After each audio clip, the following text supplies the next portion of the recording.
Hello everyone, so I managed to find a nice Steam guide here that covers pretty much how to fuse all of these ego gifts together, how to get the special fusions, what's the rules regarding fusions, as well as what each of the ego gifts do, done by Borderline and helped by Six in order to make this table here. So covering the first part, the fusion basics here, right? Pretty much this is the all the possible combinations to get yourself a tier 3, tier 1 or tier 2 ego gift. These are all the different variations you can do in order to get these. So if you're trying to fish for a specific status effect, you can just follow some of the later ones here, or just follow all of these ones here, depending on which one you're trying to fish for. And then there's the special fusion table where you need to get the starter buff. It's specifically a starter buff. If you don't have the starter buff, you will not be able to do these fusions. Then once you get that starter buff, the fusion items will be as such here, and they'll give you the related status ego gift. And that ego gift is usually super busted and will just guarantee that you win the run.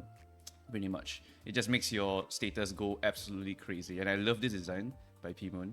Pretty much, if you were to just combine ashes to ashes, dust to dust, you get some stupid strong burn ego, rusted muzzle, smokes and wires, get a stupid strong bleed ego, and it's always worth it to generally do this. I think the charge one is the only one that is a bit weak compared to the rest of them and what they do, but at the same time, yeah, it's just really powerful. I really love this design. Really cool stuff here. And then there's all the costs here based on what starter ego gifts you have, blah blah blah. It's that one I'll leave up to you if you want to go and read it. The main reason I'm using this guide here is because I couldn't really find any images of all of the ego gifts in the game yet, but they already have all the images. So I'm just going to use this in combination with my Excel sheet here so that I can update it in the future myself, because I couldn't really find anyone who posted all of the ego gifts except for this guide here. Right, so I'm just going to take a look at every single one because I don't really know either what the ego specifically do. I just know that if you get a tier 4 one, the special fusion one is extremely busted, and then of course all of the old busted stuff is still busted, and statuses in general is just really strong. And I believe some of them also got changed, yeah, so you will get to see some of the upgraded versions as well in this guide. So this guide is really helpful. I can copy paste the link later and paste it in the description for you guys, so you can go and refer to the guide if you want to go and find your specific ego gift and stuff. So anyway, starting off with Sooth the Dead. Sooth the Dead is an ashes to ashes, dust to dust combo. So these are two burn ego gifts. So this ego gift makes it so that when you have 5 or more IDs who have burn attack skills, not counting the ego skills, you inflict 3 burn count to all enemies at the start of the turn, and also a 15 burn potency between all enemies. And all of your skills that inflict burn gain final power, coin power, that's a big one, improved burn potency, and more burn count. So you get to 99 really fast, but the most important part is that you get even more clashing and DPS because of this coin power here. So really strong. You have to get Dust to Dust, which I believe is a tier 3 ego gift. So that is going to be a little bit tricky if I remember correctly. Dust to Dust, yeah, it's the tier 3. Dust to Dust is the tier 3. So yeah, you will need to go and try hard to get the Dust to Dust. After that, you'll be able to do the fusion, and then boom, you get yourself a stupid strong final power, coin power, and then you got, of course, the potency and the burn count. So you hit 99 super fast with this ego gift. Really strong one. Definitely deserves to be on the left of the burn. Basically, all the tier 4s belong to the left, except maybe the charge count one. Bloody Mist is a bleed related one. So the bleed ego gift requires smokes and wires as well as the rusted muzzle. And this ego gift activates when you have 5 or more. You will notice that this line here will be a lot of the ego gifts that are specifically fusions. So it's really for when you are running 5 characters with the status application of your choice. So this is what you will get. You will get double the amount of potency and count. Oh my goodness, double straight up. Okay, and then skills that inflict bleed gain coin power +2 and damage dealt +100%. Like, oh my god, they're dead. Whoever you hit is dead. So this is just win. You won, okay? Like, don't even need to think about anything else. As long as you have 5 IDs with bleed, this combination is just death. Your enemy will die. There's nothing to talk about for this one. It's just straight up powerful. Then the Tremor one requires the Bell of Truth, which is really powerful. It applies fragility whenever you Tremor burst. Nixie Divergence, I believe it gives you 4 count and 4 Tremor potency to all enemies. This gift activates when you have 5, same as the others. Apply 5 Tremor potency and 1 fragile this turn and next turn to enemies affected by Tremor burst. Activate 1 per attack skill that triggers Tremor burst. So it's once per attack skill, which means that if all of your units do Tremor Burst, you actually can start stacking that fragility and a lot of Tremor potency in the future. And if you trigger 3 Tremor Bursts to a target, you stagger the target at the next turn start, once per encounter. But this is just like, whoa, that's just a straight up stagger on like when you burst 3 times, that's straight up stagger. And this Ego Gift, right, it applies 5 Tremor potency and 1 fragile as long as you Tremor burst him 1 time. So as long as you have 1 potency applied to the target and then you burst them 3 times, you get a stagger. And then after that, you just swing and burst with all of your burst Tremor characters. So you just get straight up a free stagger. So that is ridiculously powerful. Really, really strong and speeds up the run by so much, man. It's just so damn good. Right. Enrapturing Trance is Talisman Bundle plus Standard Duty Battery. I see battery, I know that is going to be Rupture. So you need 5 with Rupture, so Gluttony Gang. And when you hit an enemy with a skill, you inflict 5 Rupture potency. Okay. And when Rupture count on an enemy just below 1, you consume 10 Rupture potency instead of Rupture count. So even if you mess up a little bit and you don't have enough enough count, you just consume your potency instead.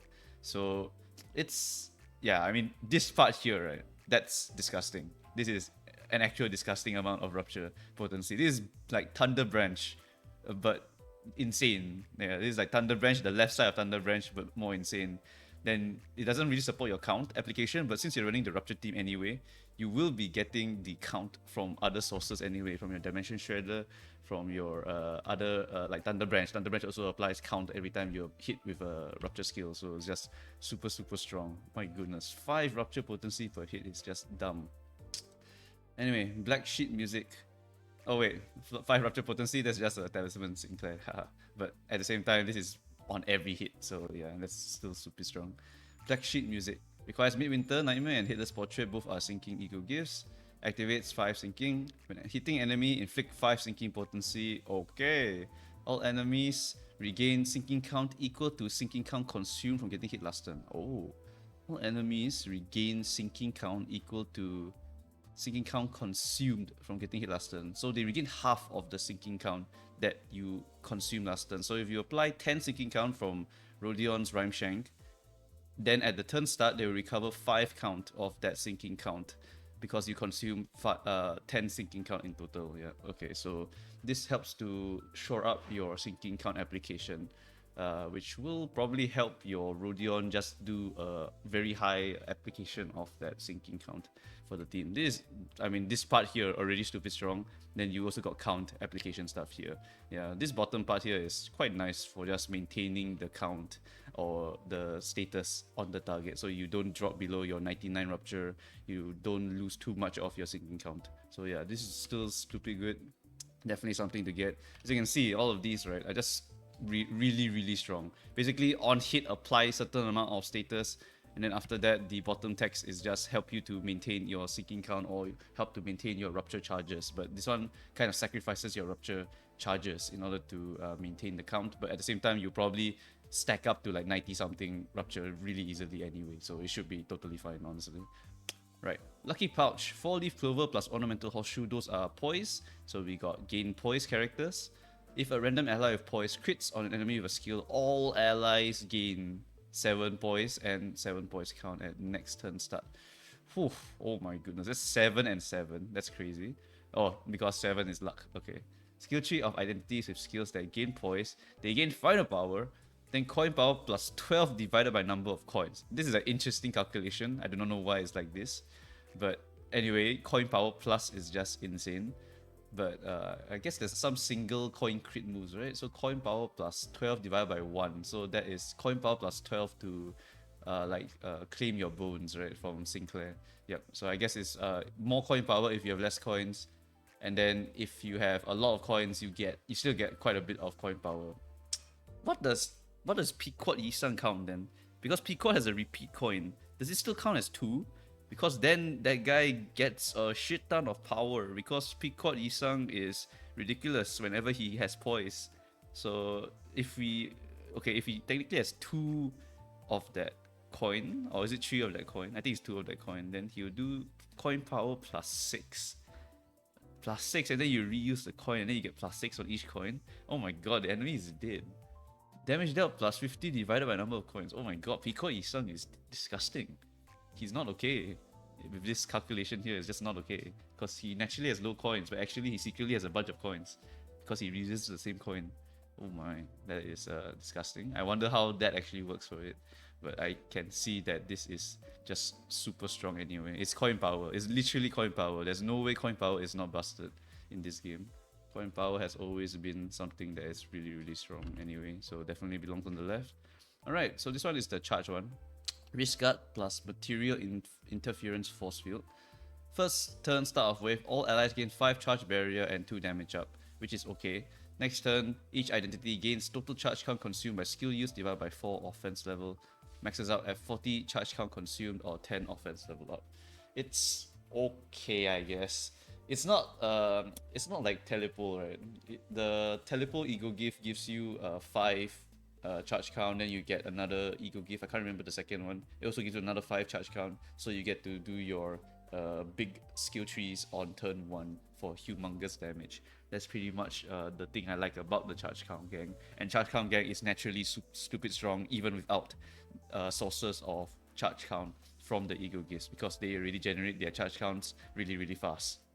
So honestly, I think charge is probably one of the, I wouldn't say weak lah. It just feels very lame, the Ego Gifts. There's nothing that particularly makes the archetype better than it already was, you know. Like, okay, you can do turn 1 skill tree, which is insane. And then after that, there's like nothing much else. Like, there's nothing that particularly incredible. Like, there's no fragility, there's no gain charge count on hit or something like that. Like, yeah, I pretty much just go for Telepole plus one more thing, and then I get 10 charge count on turn 1, and then I just go Unga Bunga on turn 1. So that is the gist of my charge characters gameplay. So I think charge is the least fun one in terms of just getting stupid overpowered in the MD3 Hard. But like, I mean, you look at all of the other ones though. Poise, winning, sinking, that's really nice. Rupture, really, really nice. Tremor is straight up lols, stagger, and then bleed is just, what the hell is this, man? And then burn is nice. I think burn, yeah, I mean burn is still really, really good. This coin power and final power is really, really strong, but I think it's still the problem of capping at 99. But I think there are some ego gifts that make it so that the capping at 99 doesn't really matter too much. And also there's 9-3 now. 9-3 makes it so that you can apply more defense level down onto enemies with a lot of burn. So you can get quite a lot of defense level down anyway. So yeah, I think burn is still really, really strong. And I did see some people talk about burn speedruns being one of the fastest in the game. That one I'm not too sure because I personally don't speedrun the game, but hey, if it's really, really fast, then cool. Right. So besides all of that, we are now going back to the standard egos, but very nicely they have the upgraded versions in this document, so you can just refer to them from here. Right, so Hellterfly's Dream is from the Other Blossom Moth. Okay, we know what it does. You apply burn, you inflict a total of 3 burn potency between all enemies, and if you activate Wrath, Absolute Res, you inflict 5 to all enemies. Now when you upgrade, you get 1 more burn potency, and then when you upgrade again, you add 1 more burn potency and remove the absolute requirement and adds 1 more random burn potency on that resonance. Not particularly interesting, I would say.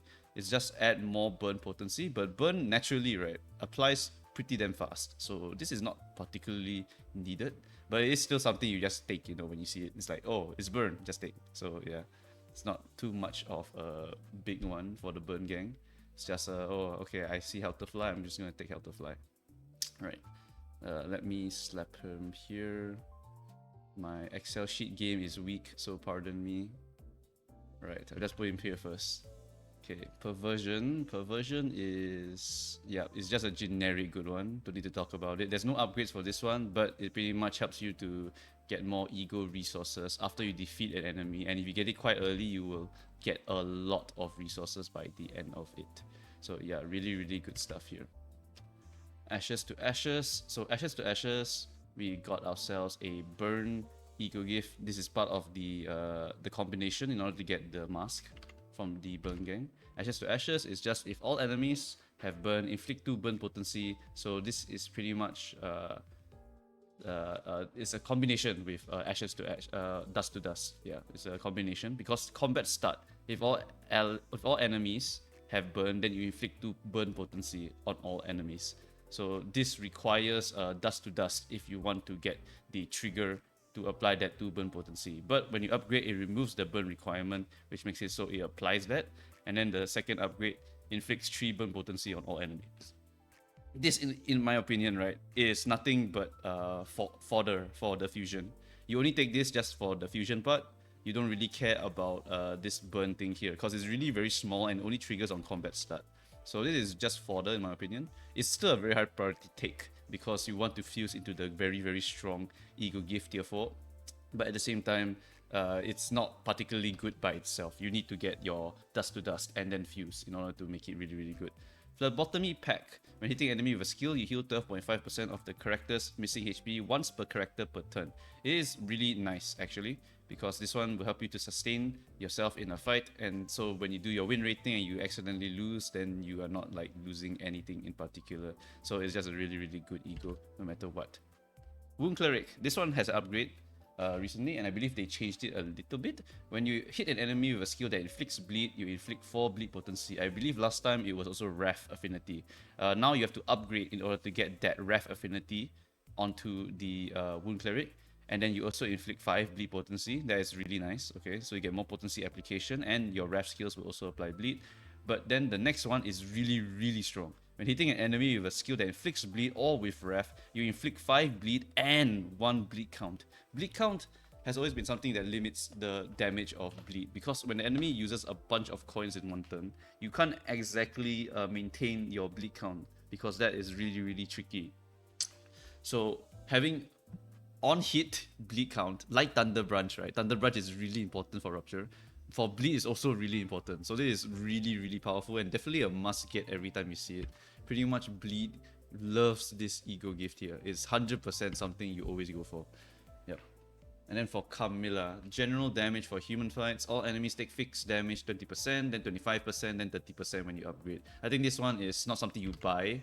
It's just something that, oh, I see it and I have nothing better to kind of get, so I will go and get it. So I'll just slap it here for now. But it's a very generic DPS thing, and it's only for non-focus encounters, so it's just for your regular ads. If you're speedrunning the dungeon though, this is okay to take, because you already nuked them for 20% of their max HP, makes them much easier to stagger and stuff. This is still really, really strong. It's just that it's only for non-focus encounters, and the big time burners that tend to be the non-focus encounters, so this is still really, really good to go and take. It's just that it's not particularly interesting because it's not part of any of the statuses, in my opinion. And honestly, okay, maybe for speedrunning I would definitely take this. But if I just want to have fun with my dungeon, then I might not bother with that, because I'd rather save my resources to try and get all of these other statuses stuff, or just get more of the really, really busted stuff in the future. So Carmilla's not really like super high or super low, it's just somewhere in the middle, in my opinion. Red Order is a sinking one. Whenever ally inflicts sinking on enemies with skill effects, the ally gains 1 offense level next turn. Allies with Wrath affinity, upon inflicting sinking on enemies with skill effects, gain 2 offense level next turn instead. So this is for Wrath gang, and it's also sinking related for the sinking gang. I think right now the sinking characters don't particularly have any Wrath skills, but this could be a sign of things to come, where there's going to be a bunch of Wrath affinity characters that want to either do burn or do sinking as well as burn, something along those lines, I would say, because this one requires Wrath affinity. And right now we got what? We got Dichi, who has no Wrath. We got Ishmael Molar, doesn't have any Wrath either, and we have sinking Deluge Isang. That guy doesn't have any Wrath either. He has Pride, Gluttony, and Sloth. Yeah. So no Wrath for those characters. So I guess we are missing an archetype right now that also can benefit from this thing here. When you upgrade it, you increase the max to 4, so you gain more offense level. Then the next one, you add 1 more offense level up for the first line, and add 1 more offense level up for the second line, and increase the max. Offense level is nice, but at the same time, like, okay, at least the sinking team can make good use of this one up here. Because you can get quite a lot of free offense levels, and I believe 3 offense level equals to 1 base power when it comes to clashing. So in that regard, you can clash a little bit easier because of this line here. So it's ultimately something you just pick up if you see it for the sinking gang, because you can get some free offense levels on yourself. But it's not particularly like, you know, helping the sinking application or help the sinking count. So it's not something I would say is super important. It's just something that you see and then you're like, oh, I can kind of benefit from this, and you just pick it. Smokes and Wires. This one is part of the fusion and also stupid strong by itself. At base, you already inflict ×2 potency with skill effects. Enemies with bleed lose 2 speed next turn. Upgrade, you get 3 speed reduced, and then the last upgrade, you get 2.5 bleed potency. So this is also part of the fusion, and this is a really powerful ego gift by itself. So you definitely take this 100% every time you see it. This thing is really significant for the game plan because, of course, it builds into this, but at the same time, it also increases your potency application by a shit ton. So this is really strong. Right, employee card. This is not very good. Whenever you use a skill that gains or applies charge count or Wrath Absolute Resonance, all allies gain 3 charge count at the next start turn. This one's not particularly interesting. It just helps you to gain more charge throughout the fight. While the combo I always look for the charge characters is always turn 1 skill tree. So this is not part of that turn 1 skill tree, and upgrading it also doesn't particularly do much except add more charge count. And honestly, this is not really required for the charge gang. If I could slap it all the way at the back, I probably would. I just realized I forgot to put the charge level 4 here. Let me go and get that image. T1. Alright, T1, you're coming here. Alright. Right, so yeah, for card, I wouldn't say it's really important, honestly. I just don't bother with card. Okay, Oscillating Bracelet. When you hit an enemy with a skill, you inflict 1 Tremor potency next turn. If it was Wrath, you inflict 2 Tremor potency instead. So this is potency application to the target. Adds +1 potency when skill affinity is Wrath, and then add 1 to skill Tremor potency, as well as 1 more to the Wrath potency. So you need Wrath skills to hit a target in order to apply more potency.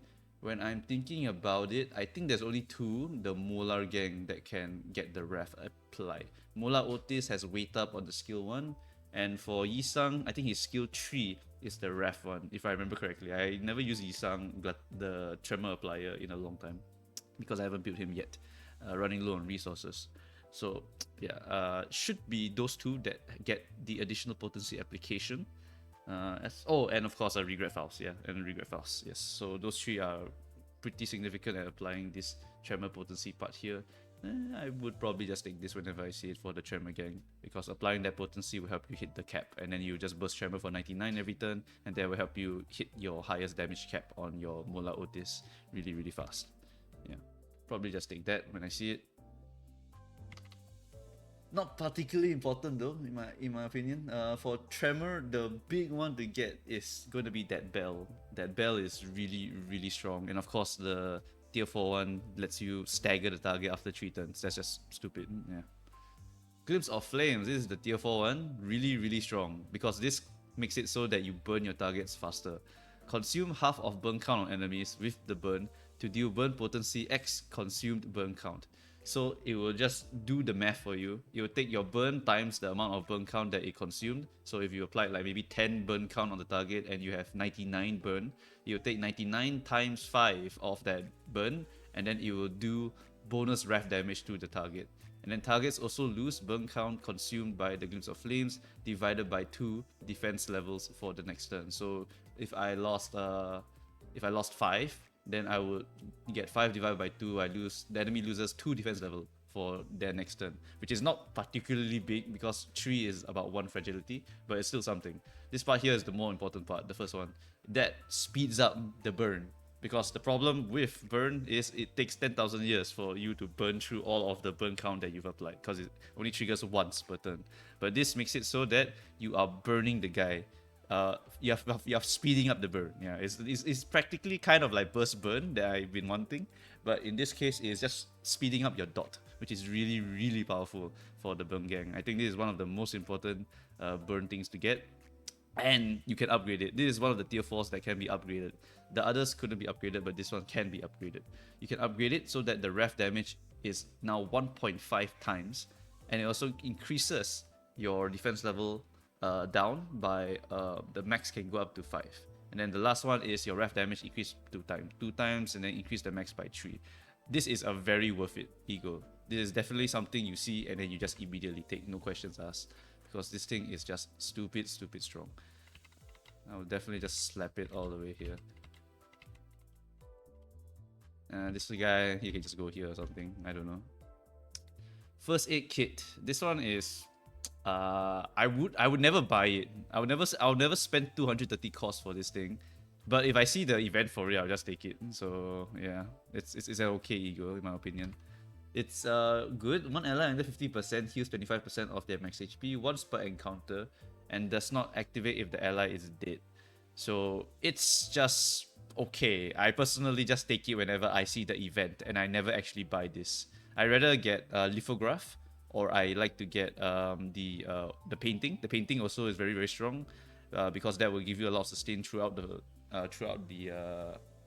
combats. And then of course the Phlebotomy Pack is also not too bad for sustaining your party, because I mean, if you take too much damage, right, then you've actually screwed up the fight somewhere else. It's not really the items that keep you alive in a fight, it's your brain that keeps you alive in a fight. So yeah, this is not necessary unless you are purposely trying to get one character nuked, or you are trying to forgive yourself for making one mistake. Then this is actually quite okay for forgiving yourself one time. Right, Ornamental Horseshoe. Apply 2 Poise potency to a random ally without Poise. When all allies have Poise, you apply 1 Poise count to all allies instead. You increase Poise count by 1 on the second line, and then increase the application on the turn start to 2 allies, and increase the Poise count by 1. This is actually really good, because you basically, right, get this 1 Poise count to all allies.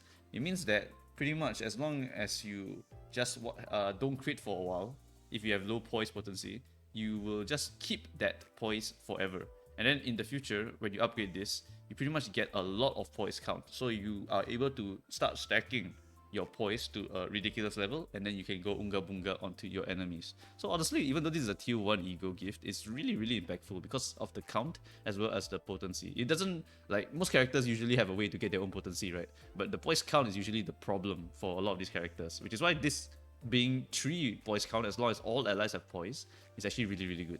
Unless you accidentally crit on turn 1 or something like that, then it will just be kind of bad. But you will be comboing this with other Poise related ego gifts anyway. Like Nebulizer gives you 4 Poise count, so pretty much you will be able to get your Poise up for sure. In that case, this part here is straight up a bonus. Like, just straight up helps you to stack a lot of Poise. So this is really impactful. Definitely something I always see in the shop and I just buy.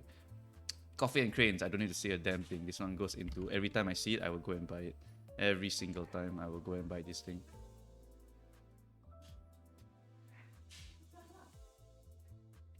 Enjoy my shitty Excel skills.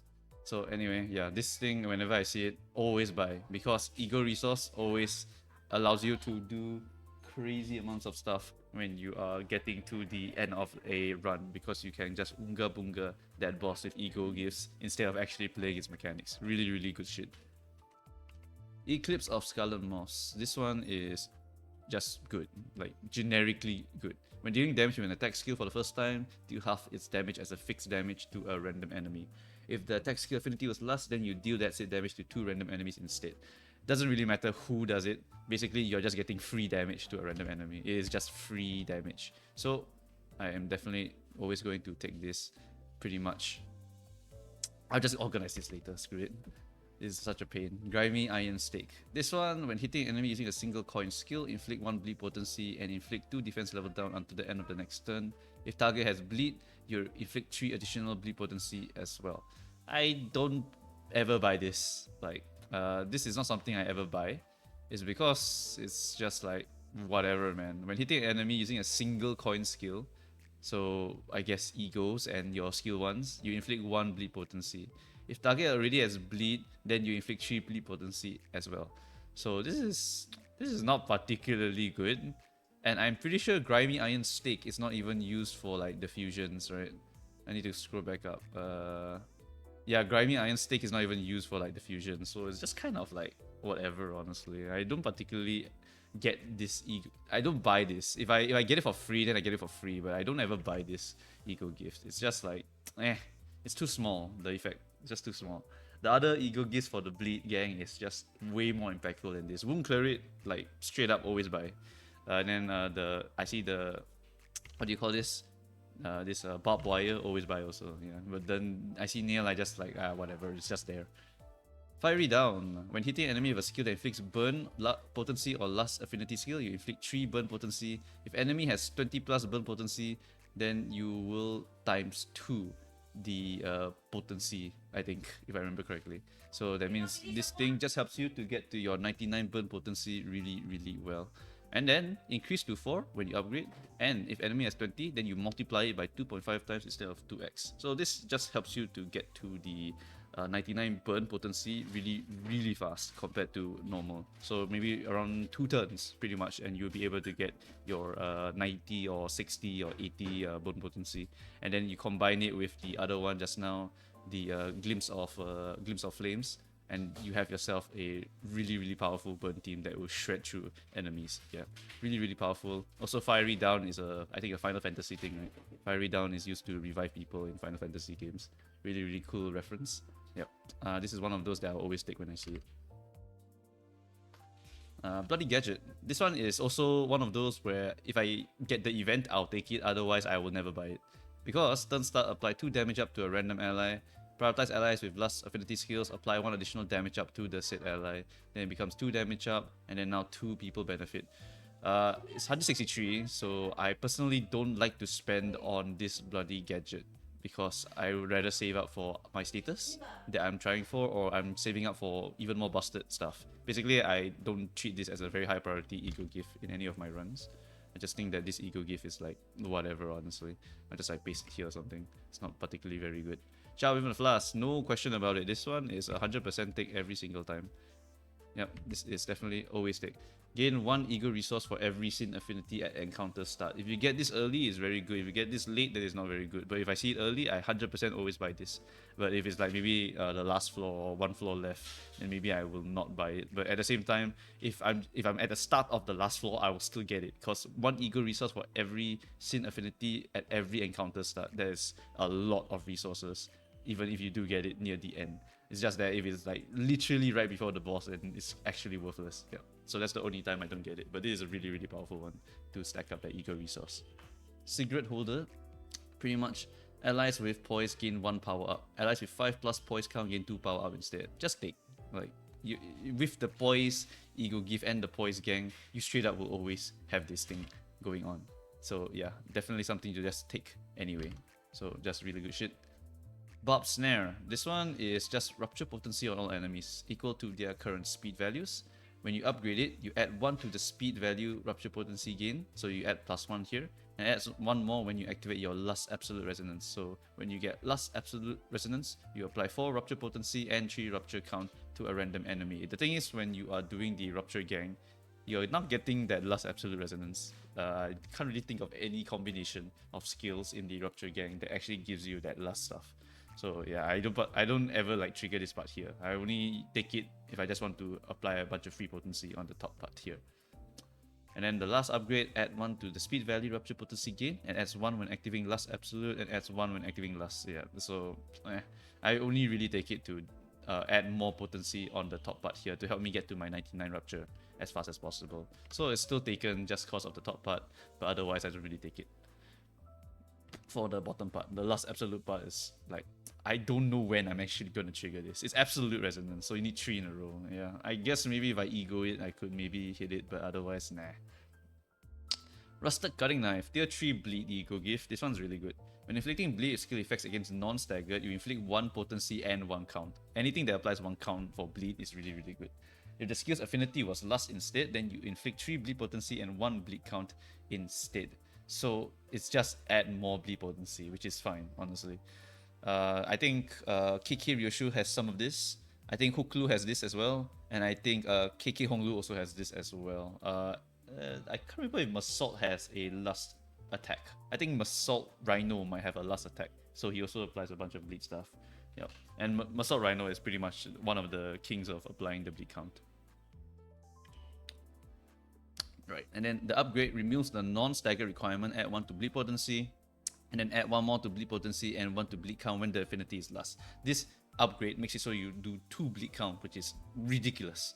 So definitely a must take whenever you see it, if you have Lust skills, which normally you will have Lust skills. Yeah. Right, Thorny Path. When hitting and dealing HP damage to an enemy with a skill that inflicts sinking, you apply more sinking at the turn end. And when you activate your last Absolute Resonance, you inflict 2 sinking potency and +3 sinking count to all enemies at combat start.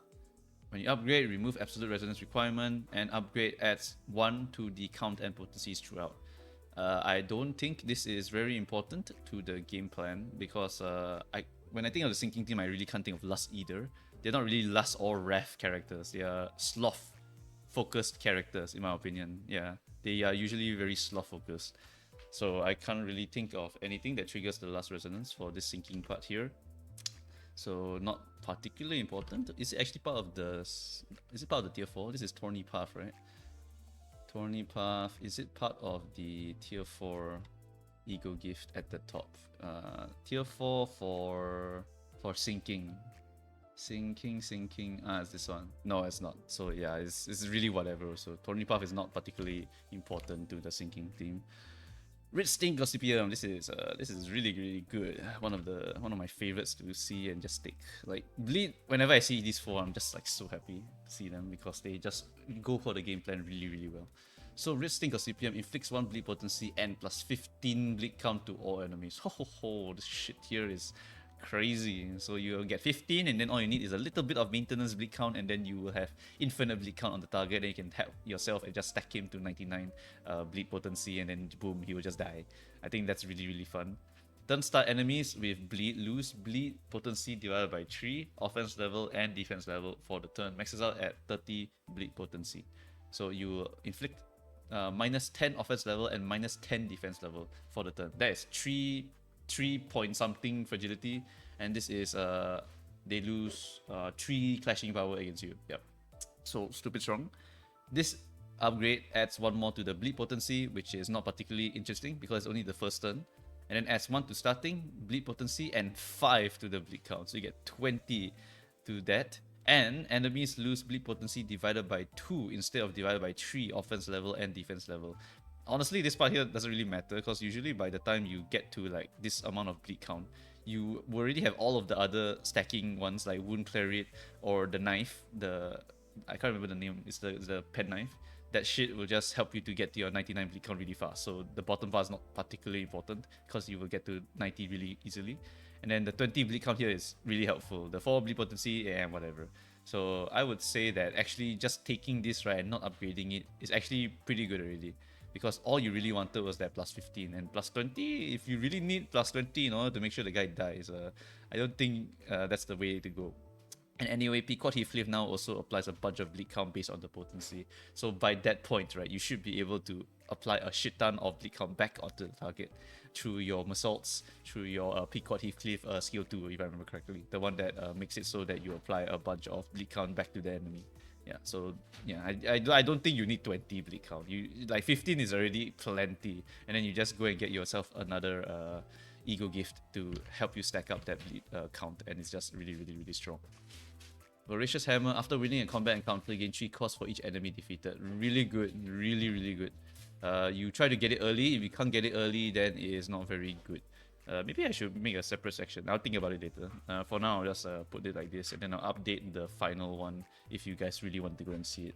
But essentially, Voracious Hammer is really good if you get it at the start, because every time you win a combat encounter, if you're near the end and you don't have a lot of combat encounters to go through, then you pretty much don't really care about this one. So yeah, it helps you to go and get all of the ego gifts that you want, because cost is really versatile. You can go and refresh your shop. You can go and buy whatever ego gifts you want. You can buy your Lunar Memory if you ever see it. So yeah, it's just really good to get a shit ton of costs. So taking this just makes you want to go and fight a lot of fights, so you can get a crap ton of costs for all of the enemies you defeat. Yeah, really good shit. So try to get it when you are early in the game, and if you are near the end of the game, then this is dog shit. Yep. Sun Shower is just straight up good. When activating Sloth Absolute Res, so particularly if you are in the Sloth gang, Tremor gang, then you will enjoy this part. Or if you are in a skill with 2+ attack weight, which is, for example, your Yisang skill 2 or your Yisang Sun Shower ego, for example, because Sun Shower is literally for Sun Shower, right? All allies gain +2 skill power at the combat start whenever you use that skill. So 2 skill power, if I remember correctly, is just basically 2 base power, 2 final power, 2 skill power just makes it so that you clash 2. It's not coin power, so yeah, this is just extra power that you can use to clash targets, which is still really, really good to have your 2 base power. Right, so Sun Shower is one of those that I will definitely go and take whenever I see it. It's just really, really powerful.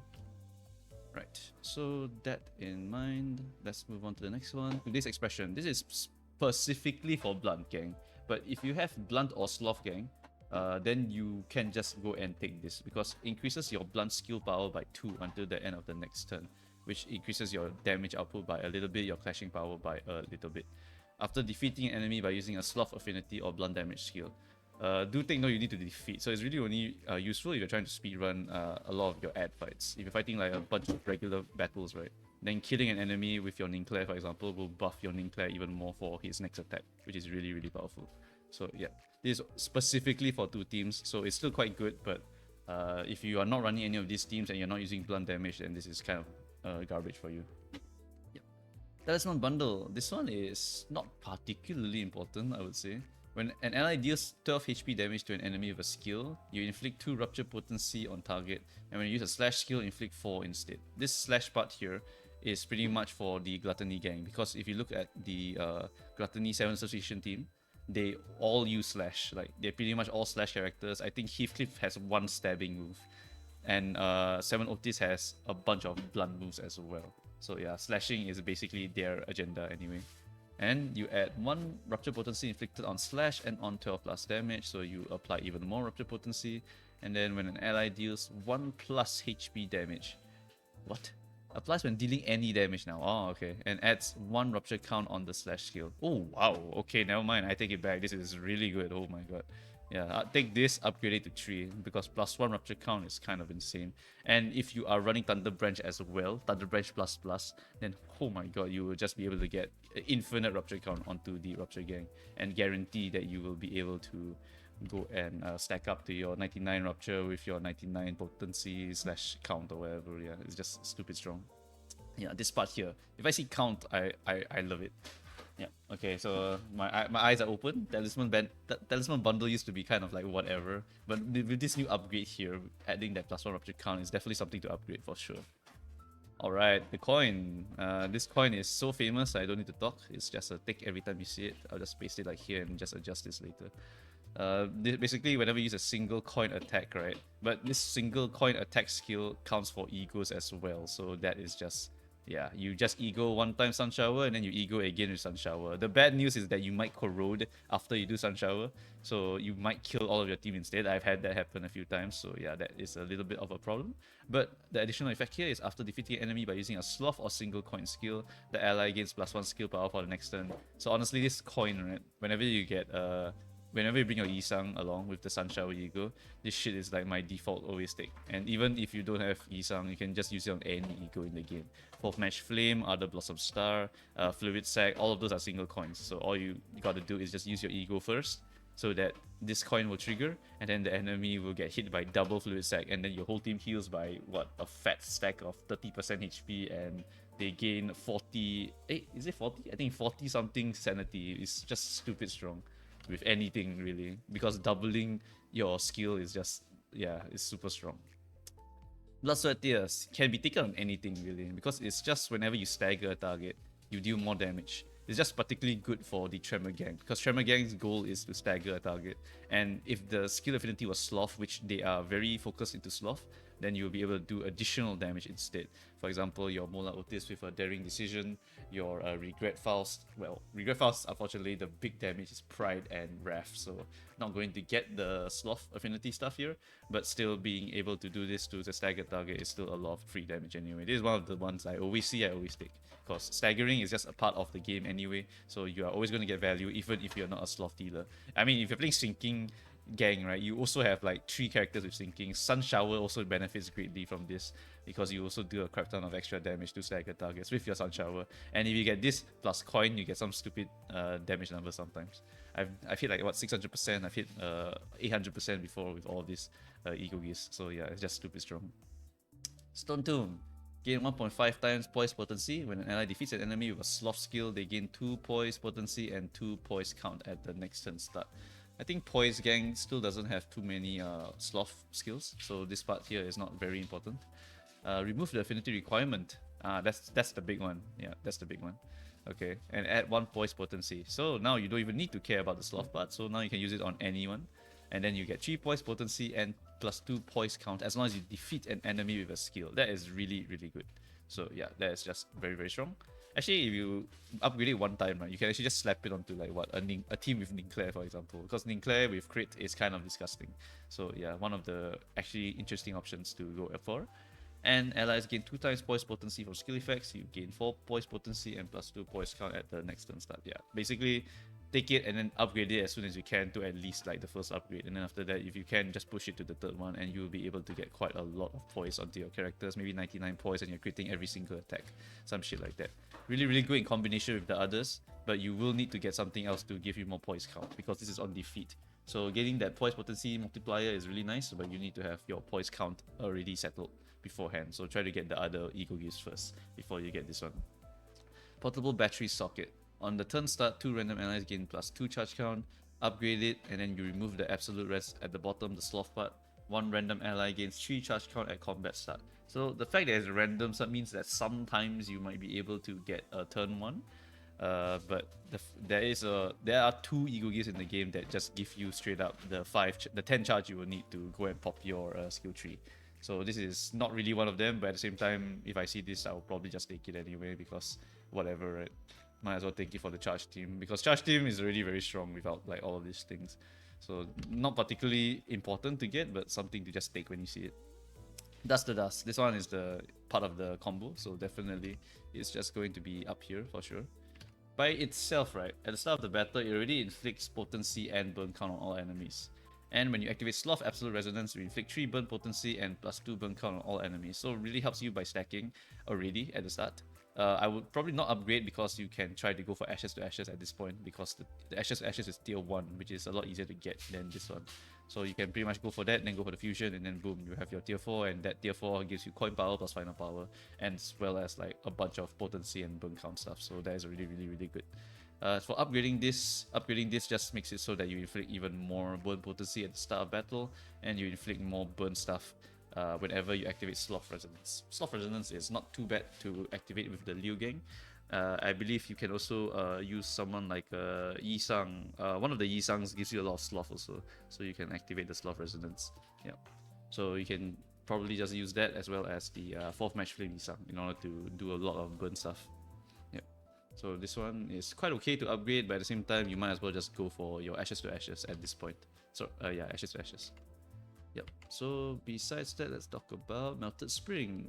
Turn start, enemies with sinking lose 3 offense level and defense level for the turn. It's okay. I like this is like a bonus thing to take. It's not particularly important for the sinking team because it's just 1 clash power and enemy gains 1 fragility. With this sinking application, it's okay. Yeah, it's only like one clash and 1 defense and like 1 fragility. So it's like, it's whatever. It's just 1. It's 1 for 206 base cost. So yeah, I would prefer to just get it for free. So if I see it, I might not buy it, but at the same time, if I got extra money, I might go and buy it anyway. So I don't really care. Down 4 though. Oh my goodness, Down 4. I remember when I first saw this in MD2. MD2, I was like, yo, this thing is just a free Tremor machine. Inflict current turn count times 2 Tremor potency and plus 2 Tremor count on all enemies. Then turn end, you trigger Tremor burst on all enemies. It's free Tremor burst. When I saw this, I was like, yo, that's crazy. Current turn count times 2. So on turn 1, it's just 2 potency and 2 Tremor count on all enemies at the turn start. And then you trigger Tremor burst on all other enemies. So yeah, it's just free application of count, potency, and then free burst at the end. So it's just all of the things that you would want, and then combo this with any of the other ego gifts that give you benefits for bursting, and you're just gaming. Like, this shit is just free. Every time you see it, you always take it. Adds 3 Tremor potency to the turn start, adds 1 Tremor count to turn start, and triggers 2 Tremor bursts on turn 2. Oh my goodness, this is just getting better and better. And then on the next upgrade, you get additional potency to turn start. So it becomes 5 plus current turn count times 2. Okay, so you get even more potency. And then at the second one, you get more Tremor count. This is a tier 4 though. It's really very expensive to upgrade your tier 4s, even with the enhanced starter buff. But yeah, this is definitely one of those where, yup, I definitely want this because it basically triggers 2 Tremor bursts for me at the start. So I get all my Tremor burst stuff at the start. And then my Regret Faust is on the field, so I just get a bunch of defense level down already at the start. And then if maybe I have the Bell with my team, then I also get free Fragility on turn start. So yeah, it's just stupid good. I love having free everything. Potency, burst, count, and then burst. Yeah, it's just so good. So damn good. Alright, Golden Urn. Gain 20% cost after winning combat encounter. Literally the exact same tier as the Hammer. Pretty much that's take whenever you are early in the round because you get a bunch of cost. And then if you are later in the round, it's not that good anymore. So yeah. Burn Intellect. After defeating an enemy with a burn, 2 allies with skills that inflict burn gain damage up next turn. Adds 1 to the damage up, so it's now 2. And then now 3 allies with skills that inflict burn gain 2 damage up every time you defeat an enemy with a burn effect. I think this is okay. It's not too bad. I don't know about paying for it, but at the same time, I probably... Do I buy this? 2 damage up is 20% extra. And you apply to 3 allies if you upgrade it. I think I wouldn't buy this, actually. I think I might not buy this. Yeah, I think when I look at these two here, right, I probably would rather buy this just because I know it can fuse. But then this one, it's just damage up the... but damage up is just like free damage, you know? I don't know. Maybe if I spare money, because if you look at all of these, right, like this tier 4 ego gift here can upgrade twice. And the upgrade is actually really good. So, the thing is that if I spend cost here, then I won't be able to get this. But at the same time, if I got extra money, I can get this. I think it depends, but I don't think I'll be spending cost on this one most of the time. Because I really want to get quite a lot of burn egos for the burn gang, as you can see here. So yeah, don't think I'll be spending on this one. This one's probably one of the weaker ones in my opinion. Material Interference Force Field. This one is for the fusion, and the fusion for charge is not particularly good, so I don't really care. But first turn start of the wave, all allies gain 3 charge barrier. Start of the wave, all allies gain 5, all allies gain 7. So I don't know. I guess it's fine. I think it's fine. Like, it gives charge barrier, and if you don't get hit, or if you do get hit, then you get a shield, and then if you don't get hit, you get the charge. But at the same time, it doesn't give you like turn 1 skill tree shit. So, I mean, whatever, you know. Charge is kind of like whatever. All the charge ego gives, right, just give you more charge. But they already have like billions of charge. So we need something to make the charge like actually like super useful instead of me spamming skill tree every single time to make that charge useful. I don't know. It just feels so lame. It's like, oh, okay, I get the skill tree even more, but I'm still dependent on the draw because skill tree is one copy of skill tree in the whole deck. So I still need to wait. So yeah, I don't know. Like there needs to be other buffs to make charge more interesting, in my opinion. Otherwise, it's just kind of like, oh, I have my turn 1 10 charge. Did I get skill tree? No, got to wait. Unlucky. Yeah, I don't know. Charge is just kind of wonky. Next one, Ancient Effigy, Broken Wings. Oh, I've never seen this one.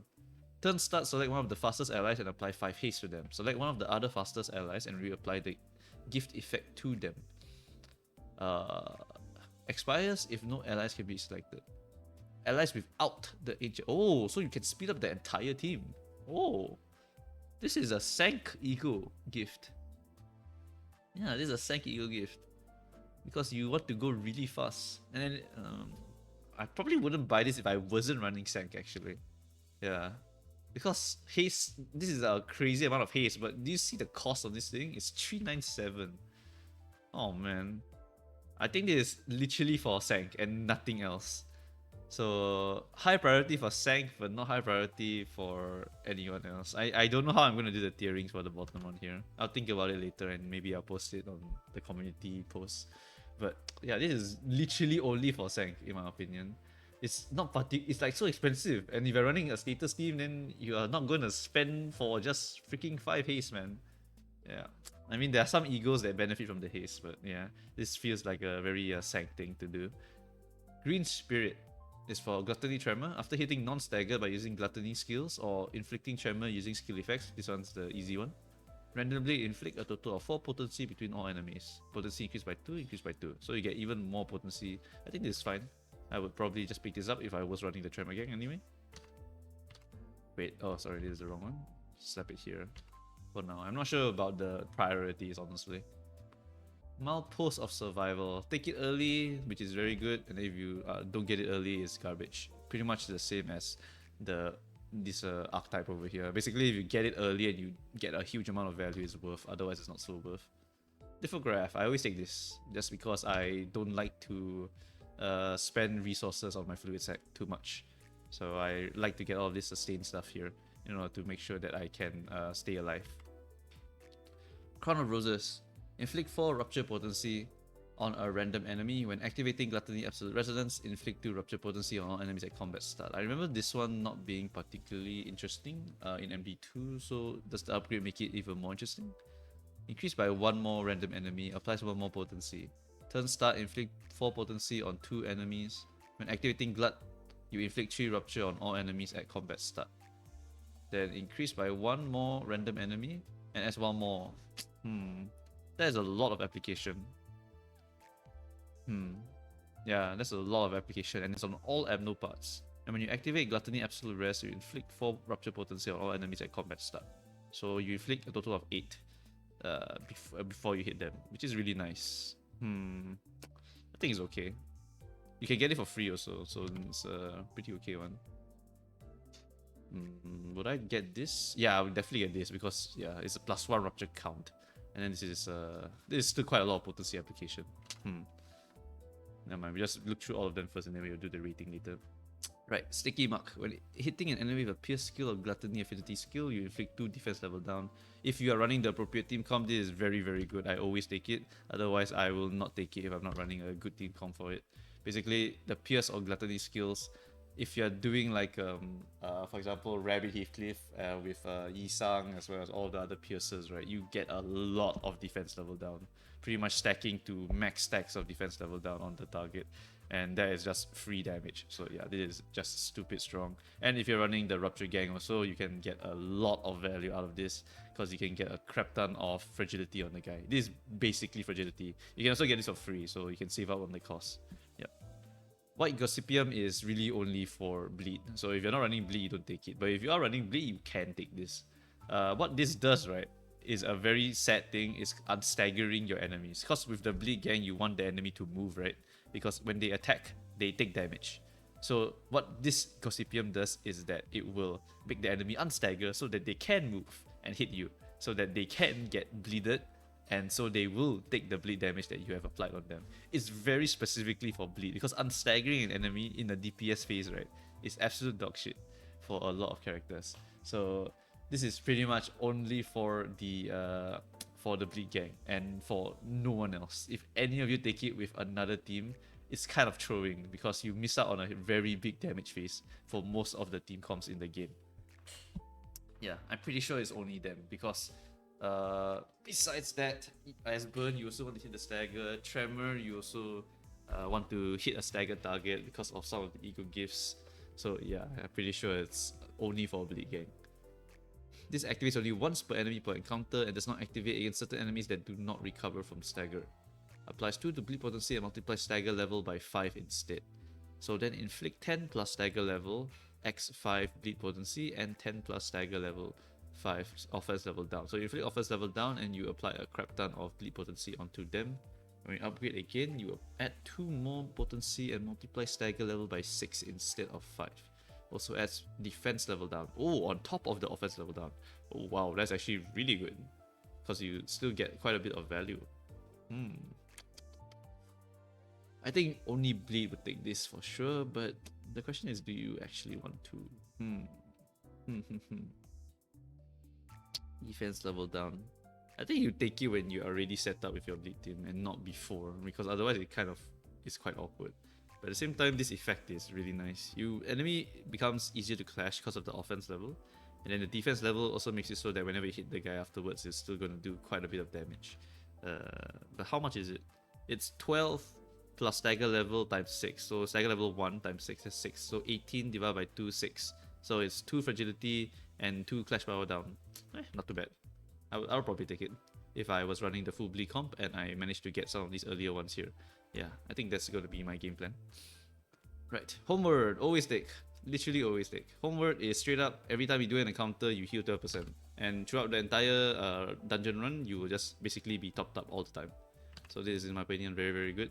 Basically, whenever I say Healing Ego Gift, I put a priority on it because I am very lazy and I don't want the fluid sack. So I just take it. 4-leaf Clover. When an ally with Poise at combat start crit hits an enemy, gain 5 Poise potency and +2 Poise count at the next turn start once per turn. If the skill's affinity was Glut, you gain 7 and 3 Poise count instead. It's alright. I'll just take it whenever I see the Fairy Long Legs event. As for buying it, I would probably need to be set up first with all of the other good ego gifts. Yeah, then after that I'll consider picking this up. Because it's when an ally with Poise at combat start crits an enemy, then that ally will gain this Poise and Poise count at the next turn start. And it's only once per turn. So it's like, not particularly interesting compared to like the rest of them, in my opinion. Alright, wait, actually is 4-leaf Clover part of the fusion? Could be a high priority pick actually if it was part of the fusion. Let's see.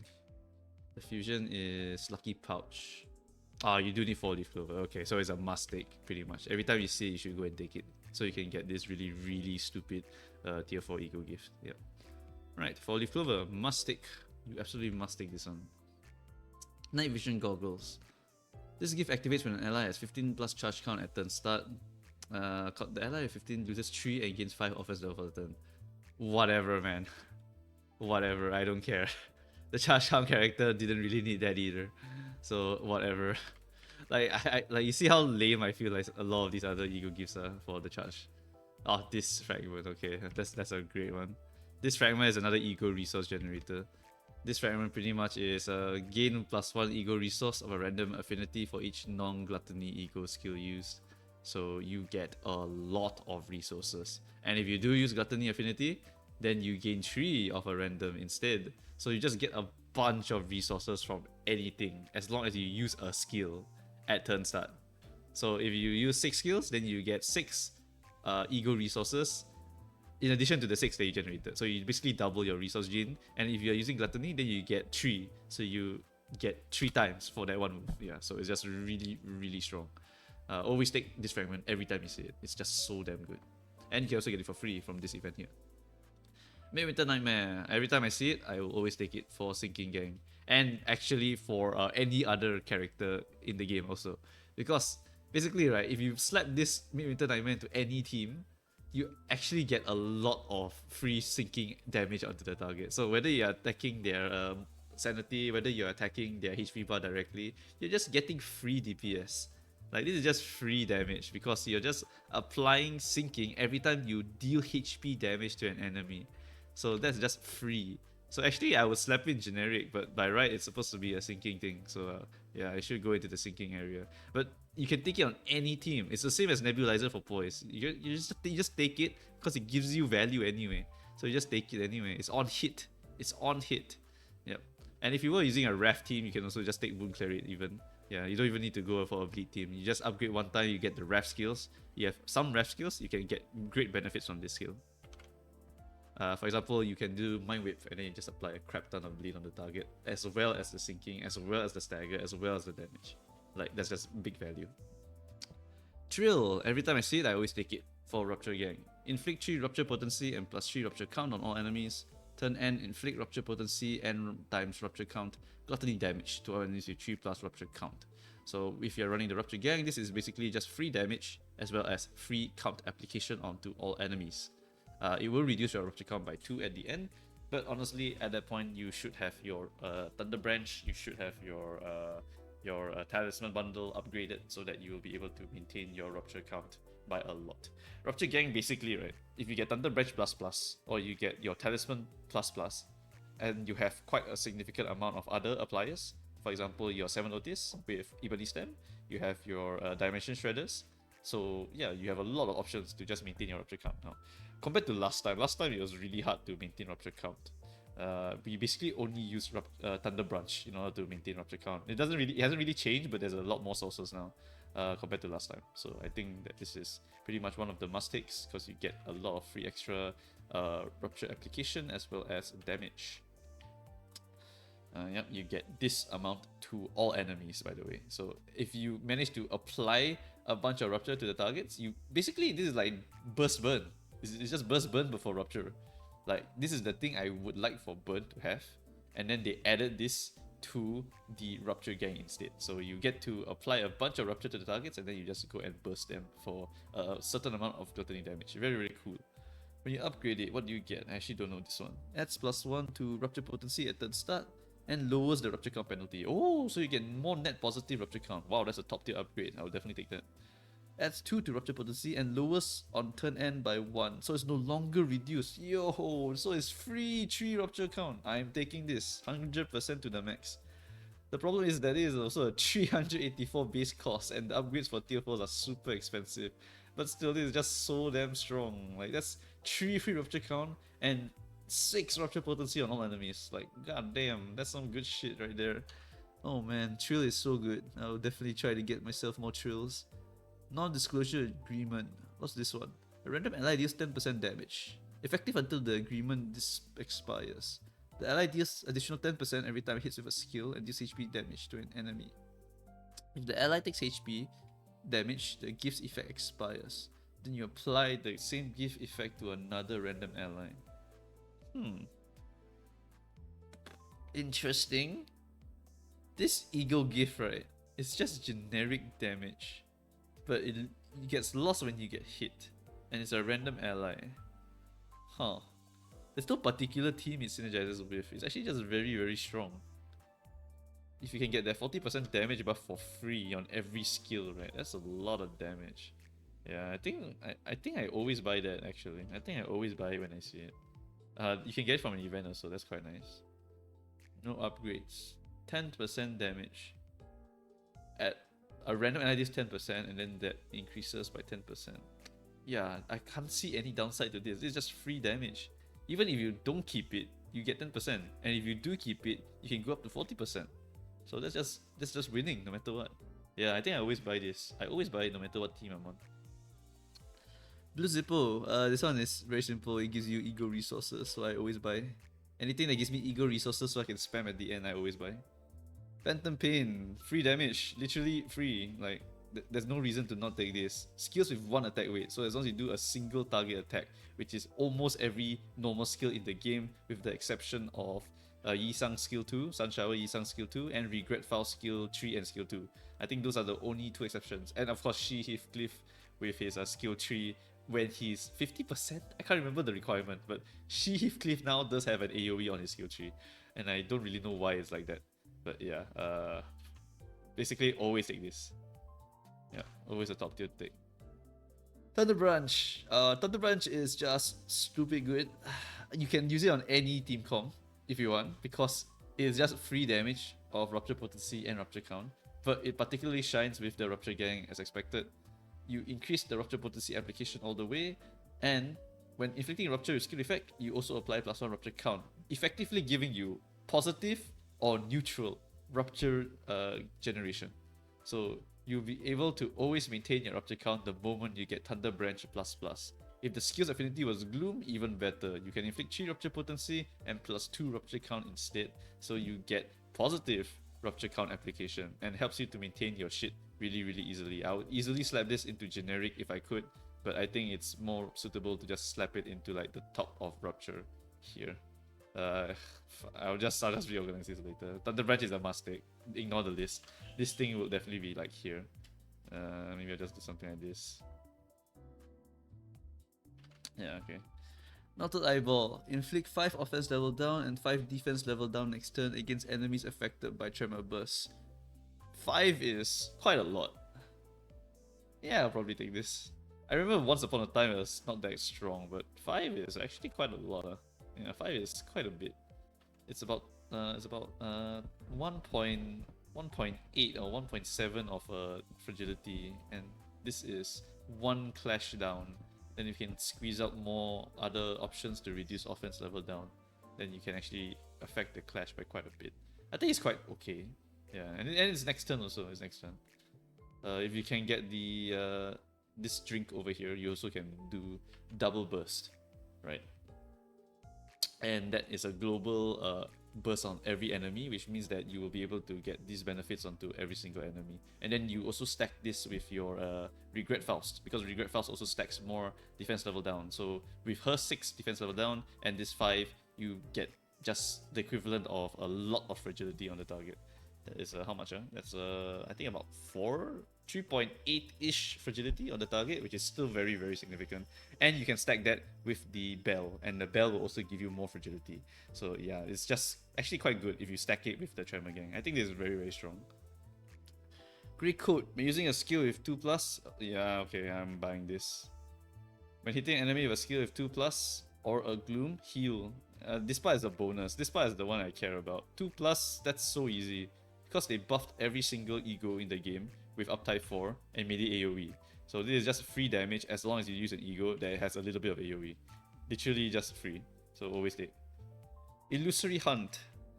I don't like this one. It's expensive and it's only for focused encounters.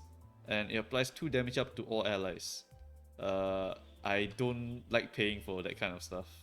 Like, it's just like whatever, honestly. It's literally whatever. And it's a tier 3 ego too. Unless it's like I can fuse this as fodder or something, then maybe I'll get it. I mean, you can get it for free also. So you get a free tier 3 ego gift that you can sell, or you can just go and fuse to try and get another status ego gift or something like that. Skeletal Crumbs, I mean, just take it if you're using Sinking, because you can just always get this passive as long as you're running the Sinking Gang. Or you have Midwinter. If you have Midwinter, you can always get this effect also, because Midwinter always will trigger on the target. Just need to make sure that they have Sinking at combat start. That's the thing. Yep, so this one is okay for the Sinking Gang. I would take it whenever I see it for sure. If I had a very good Sinking team to run. Basically, if I brought my DT, if I brought my Rhymeshank Rodion, like, if I literally just brought only that one ego, I can just take this. Because Rhymeshank Rodion applies so much Sinking that you pretty much can just do the Sinking Gang. Curriculum Vitae. Charge, allies with 7 gain 1 haste, I don't care. If they have Gloom, gain 1 power up also. Increase both haste by 1, increase both haste by 1. This is worthless, I will never buy this. I don't care about going fast on my charge characters. This is like less than worthless, I don't want to buy this. I mean, you can get it for free, but yeah, I'm not gonna buy it at all. Pendant of Nostalgia. Gloom. A random ally gains 3 poise potency. Prioritize this ally with this. Those allies gain 3 poise and +2. Increase all poise potency and poise count by 1. A random ally. Increase ally affected 2 random allies. I don't know about this one. Random applications are not particularly good. But at the same time, this thing applies quite a bit of poise stuff. And if you stack it with the rest, you can get quite a lot. I think it's just something you buy anyway. If you're running the poise, right, you're gonna stack all of these anyway. So you just keep going and just collect them all. So you can get a crap ton of poise and you won't really know where all your poise is coming from. It's just that whenever you buy all of them and you upgrade them, you just get a bunch of stuff. Yeah, I think if you're running poise, you just take this anyway. Just stack all of the poise again. Broken Revolver. Enemies with Rupture have their offense level reduced by 3 for the turn. This is dog shit. I would never buy this. Like, this is 1 clash power down. I don't give a shit about that. That is literally worthless. Well, not worthless. It is 1 clash power down, but I'd rather spend on something else that's more significant. This is just not significant enough. It's enemies with Rupture, so you can affect quite a lot of enemies if it's AoE, but at that point, just like pop Sun Shower or something to just destroy them all. Or pop Ebony Stem, because Rupture, right? So Ebony Stem, just pop it, kill them all. Painkiller, I don't like this one either, because it's only for staggered allies. I'm not particularly trying to get my allies staggered. So this thing, like, yeah, it's like a take to avoid getting punished, rather than just sustain yourself. I'll place it like at the back. Not something I'll ever buy. Like all of these, right, they just help you maintain your HP at a certain level throughout the entire dungeon. Or this one, it just protects you from one bad mistake. And then this guy is just straight up, oh, I only trigger when you get staggered. Otherwise, I don't really help you maintain your HP. So it's like, what's the point? Might as well just like Fluid Sac or something. It's like, whatever. Reverberation. Turn end, inflict 2 bind to enemies with 10+ Tremor potency. If target has 20 plus, you apply 2 bind, 1 paralyze. This is also like whatever. I don't particularly care about this either. Inflict 2 bind to enemies with 10 plus, and then apply 2 bind, 1 paralyze. I don't care about bind with Tremor Gang. I don't care about the speed too much, honestly. I think I'll just paste it like at the back. There's no way I'm using this. Faith. After using a plus coin skill, fully heal the allies' SP at the next turn start unless corroded. Huh. Faith, I think it used to be different. They changed Faith. After using a plus coin skill, fully heal allies' SP at next turn start. It pretty much functions the same though as Faith previously. Basically, Faith used to be you would be able to roll your head coin for sure. And then now what they've done is that after you pop your ego, right, and you consume some SP, then you will fully heal your SP at the next turn start, unless you got corroded from the ego use. So this thing is basically resetting you to full SP after you pop an ego with a plus coin skill. Actually, no. Okay, it's plus coin skill, so it's not really. It's useful for the ego, and it's also useful for just regular stuff. In case, like for example, you pop, you get hit by sinking and you drop to like 0. If you use a plus coin skill, you're now 45. So that's in that case, it's good. And it's also very good if you pop a very expensive sanity cost ego, because you will be able to fully heal yourself back to full SP at the next turn start. So you can clash at full power again. 434 cost though. Just so I can get full SP again. I guess for the final boss fight, when I'm ego spamming just cause I don't want to play the boss mechanics, this might be good. But it costs 424. I'm not paying for that. I don't think it's worth it actually. I think I'm not gonna buy that. I don't like Faith. Faith is just like, oh, you get to spam shit because now you will always be at 45 SP no matter what. Yep. So that's nice, but 424 for that? Nah. I'd rather spend on something that will actually make the fight go faster or make my status go crazy so that I can do some crazy shit with my status. So this is just whatever. If it refunded ego cost as well, right, I would consider this for sure. But right now it's like whatever. It's just an SP heal. I don't care. I can just fluid sack or something to just restore my SP. Now we got Holiday Otis. We got WoW Ishmael. There's a lot of ways to get SP back. So like, yeah, it's not really very important for Pride anymore to be this. Late Bloomer's Tattoo. When hitting an enemy with a single coin skill or Pride, you gain 2 offense level up and 2 defense level up next turn. Whatever. I don't particularly get this. I only get it when I get the event. Otherwise, I don't ever buy it. So into the trash you go. Right. Next one. Lower Star. Lower Star used to be quite good because it always straight up just did SP damage and enemies would just drop to negative 45 really fast. When hitting an enemy with a blunt skill or Pride, you inflict 3 fixed SP damage. Allies with less than 0 SP deal 10% more damage. So this is just straight up buffs negative coin characters.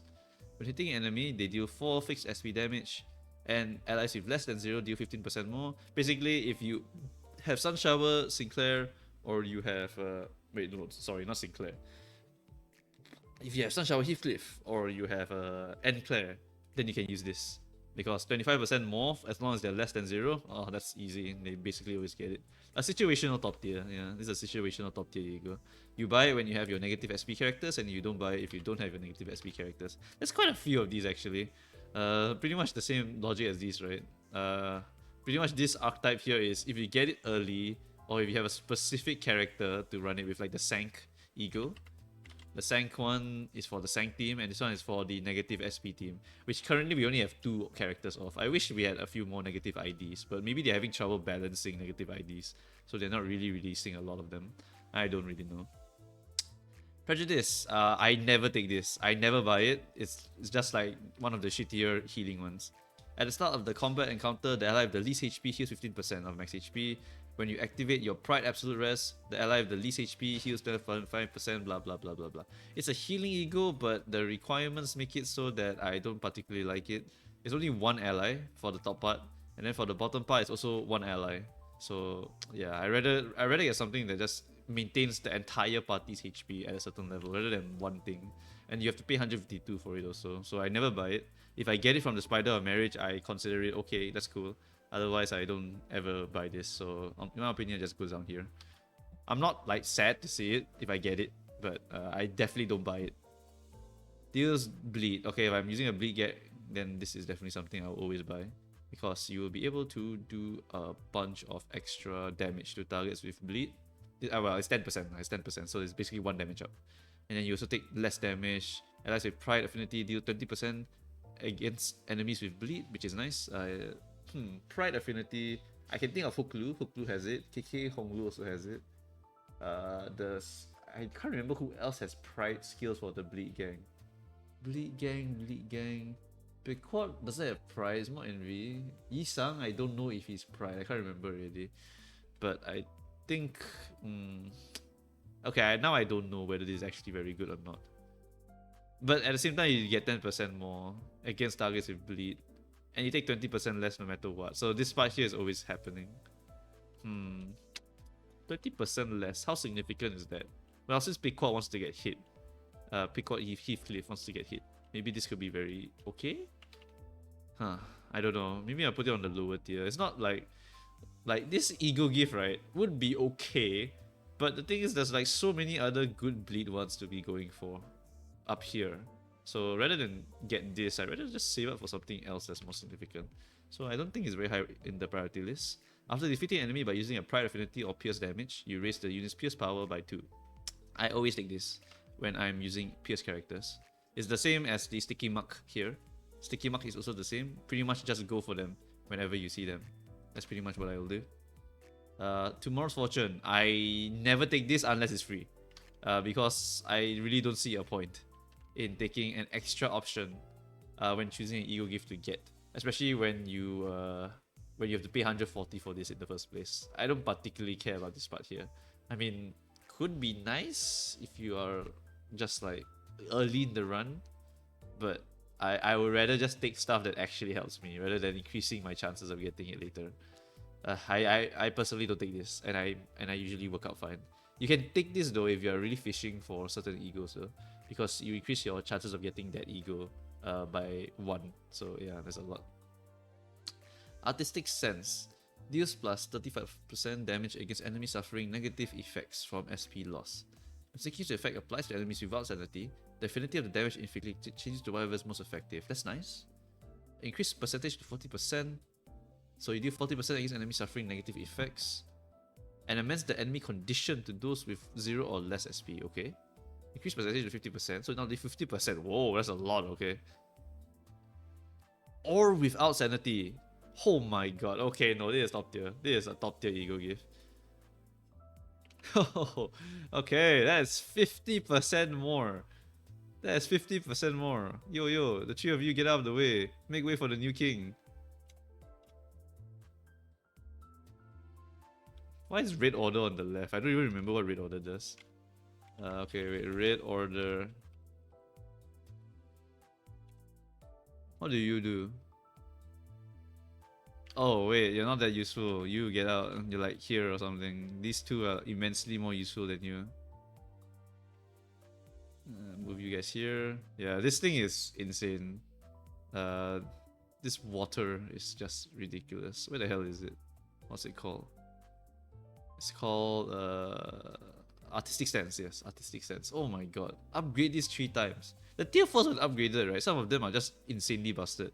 What are the other tier 4s that are super busted? This one, when upgraded, is busted. This one, when upgraded, is nice. You get to burst multiple times. This one, upgraded, is insane because 50% damage against targets with no SP. What? That's basically every boss that I can think of. There's only like a few bosses that actually have SP, and even then those bosses can be dropped to 0 SP. This is, what, 50%? And then your sinking damage changes to the best affinity. And you do 50%. Oh my god, 50% is a lot. Oh, yeah. That's a damn good one. That's a damn good ego gift. I did not know that the upgraded form of this is this line. That is insane. Holy shit. Nebulizer. Nebulizer is actually a very generic one. You can actually take it on any character, but it should belong in Poise. It's one of the ones that you would definitely want to get. I just realized that Poise, actually all of them you kind of want to get. They're all good in their own ways. But Nebulizer is one of the very good ones because it gives you a starting amount of 4 Poise potency and 4 Poise count. And when you activate Pride Absolute Res, all allies gain 2 Poise potency and plus 2 Poise count at combat start. This part is not that important, personally. But the nice thing is that after a while, you actually remove the Absolute Res. So yeah, that's really nice. So Nebulizer just gets better. You pretty much get 5 instead, and then if you get your Poise potency, your Pride Absolute Res, you get more of this. And then they remove the absolute part at the final part, and then you can get 3 Poise potency and 3 Poise count. So all you need is to get your Pride Resonance. Pride Resonance is just 2. You just need to get you need to get 3, but they don't have to be in a chain. You can get them from like slot 1, slot 3, and slot 5, for example, and you will be able to trigger this part here, which is not too hard. The Poise characters that you bring along, they usually have an ego that has some pride in it, I think, or even 1 pride skill, which should be able to give you that resonance that you want. Or you can just change your Poise gang a little bit. Pretty much, if you look at all of the old Poise characters, they all have some pride in them. Yisang, BL, we got Ninclair got the, I think, skill 3 pride.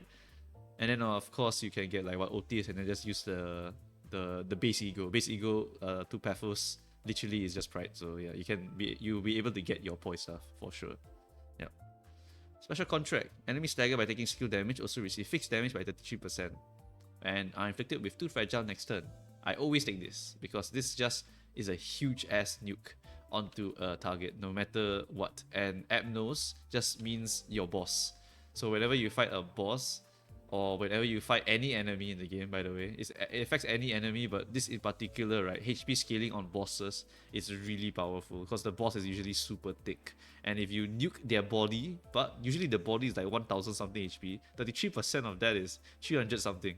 That's just super huge nuke on the target, and they get fragility next turn for even more nuking. So always take this, in my opinion. It just speeds up the run so much, no matter which team comp you're going for.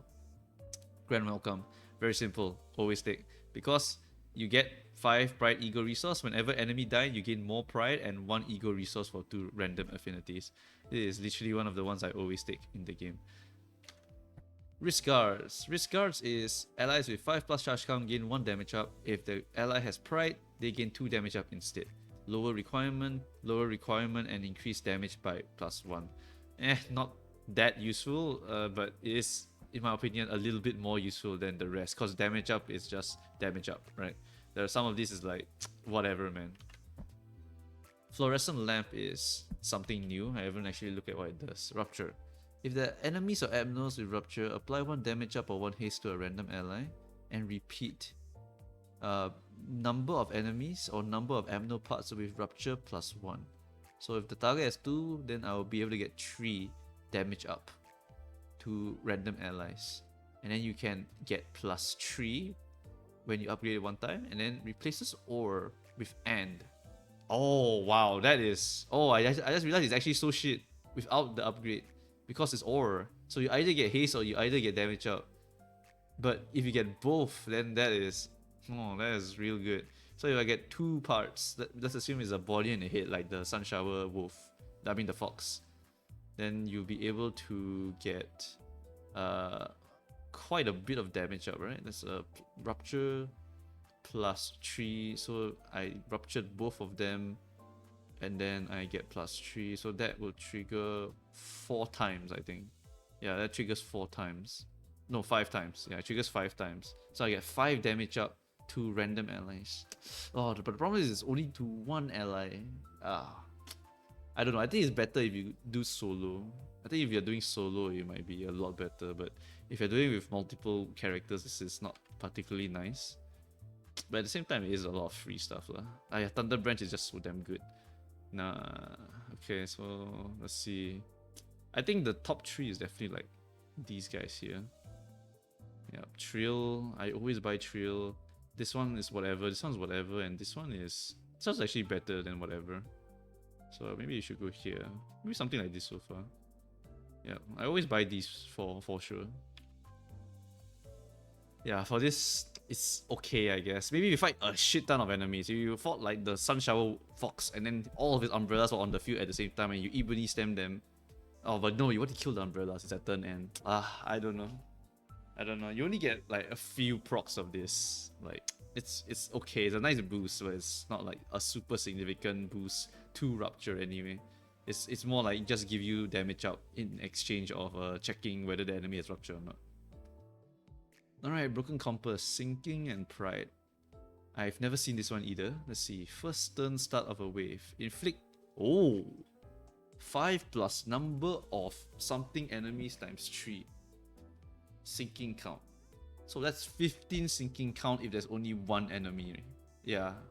No.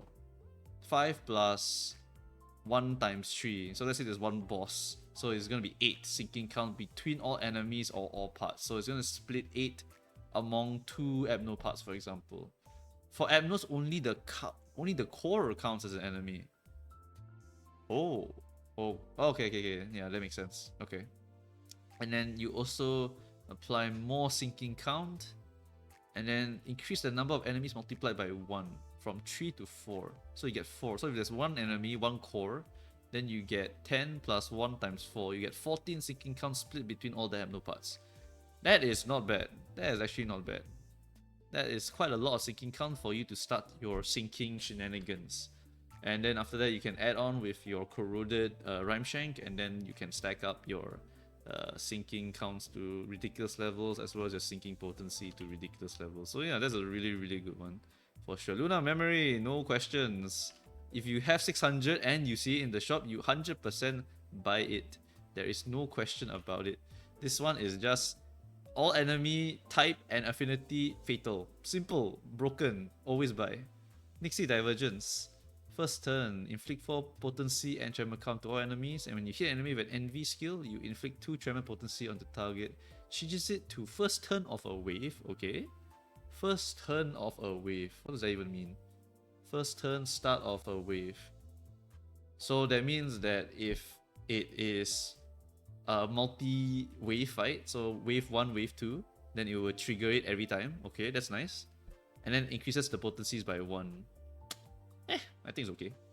It's not like super amazing. You can usually apply your own tremor count and stuff. So it's just a nice booster. I would put it up there, honestly. It's up there with all of the good ones. Dreaming Electric Sheep. This one, if you have the right team, exactly the same as all of the others up here.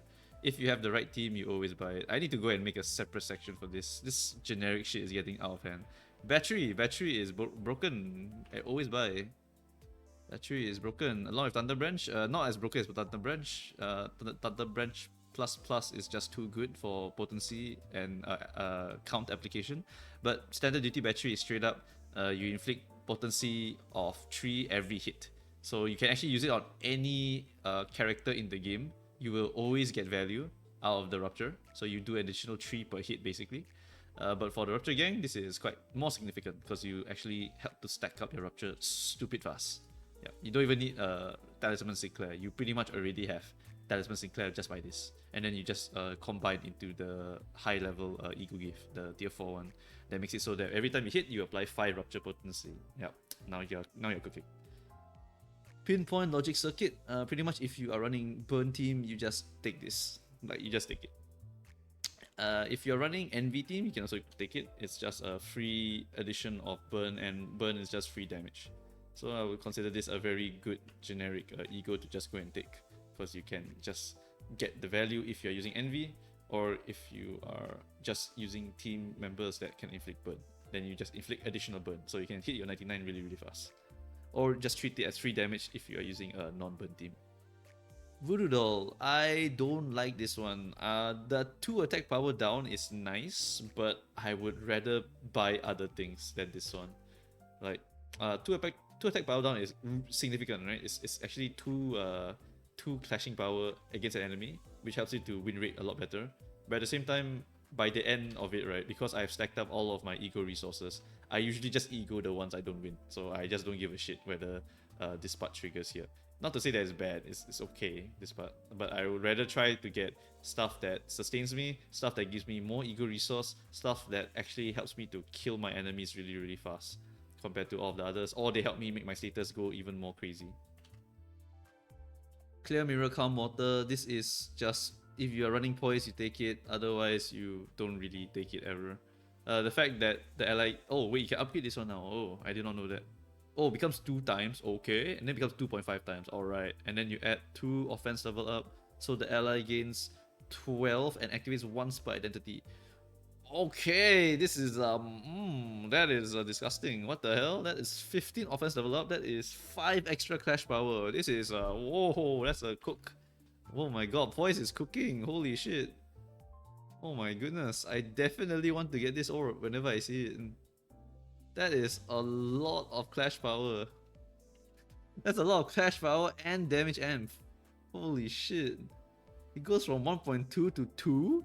That's 0.8 increase, and then 0.5 increase to 2.5.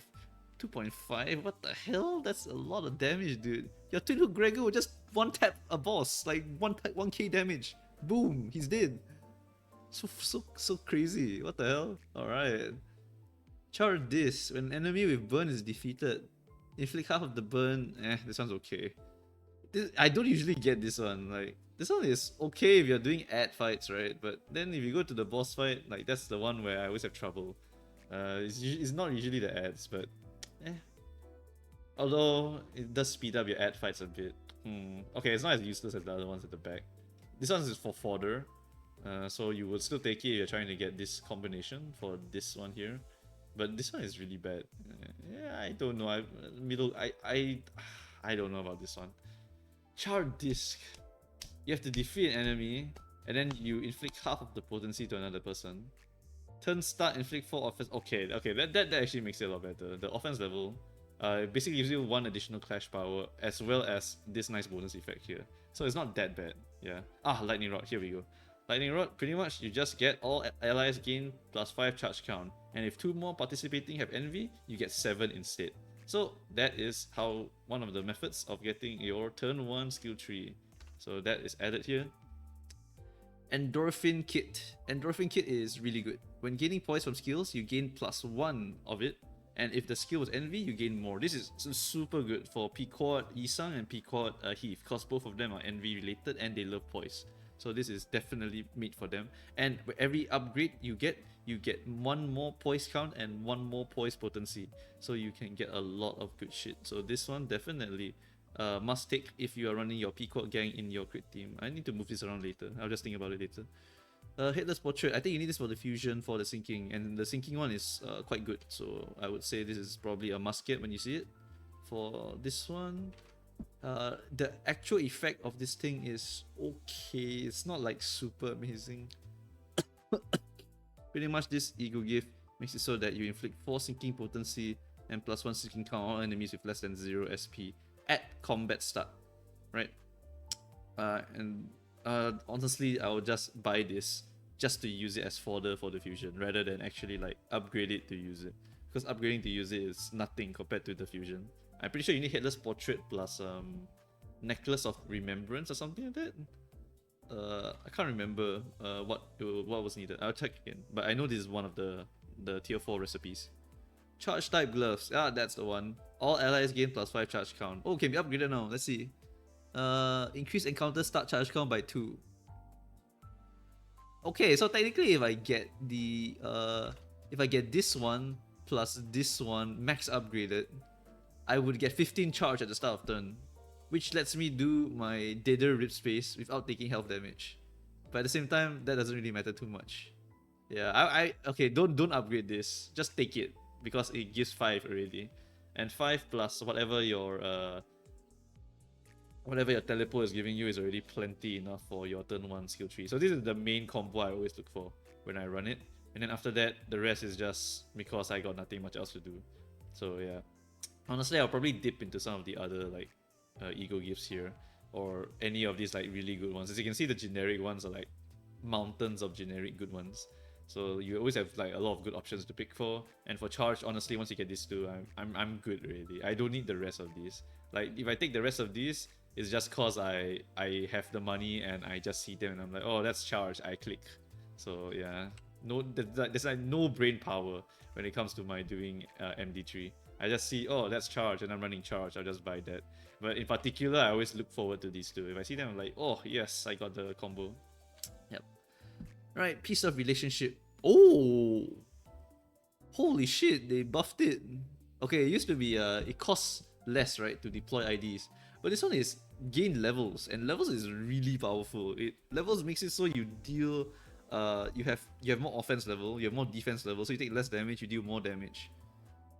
And levels by right cannot be increased at all. This is the only way to increase it. For 422, I would gain 5 levels. That is quite a bit. And also you increase your max HP and stuff, so it's always significant. You don't increase your clash power in any way, but it makes it so your clashing is a lot easier and you are a lot tankier. Yeah, I definitely buy this. It's levels, straight up levels. Yeah, I always buy this. Bell of Truth. This is the one. The King of Tremor. This is the one I was like, yo, how have I not gotten this ego gift yet? Because this ego gift is insanely good. I need to move this around a little bit. You are like, wow, there's a lot of good Tremor gifts actually. These two I think at the top take the cake. Yeah, they're the high tier ones. Yeah, this one's dumb because it's one fragility whenever an enemy is affected by a Tremor burst and activates once per attack skill that triggers it.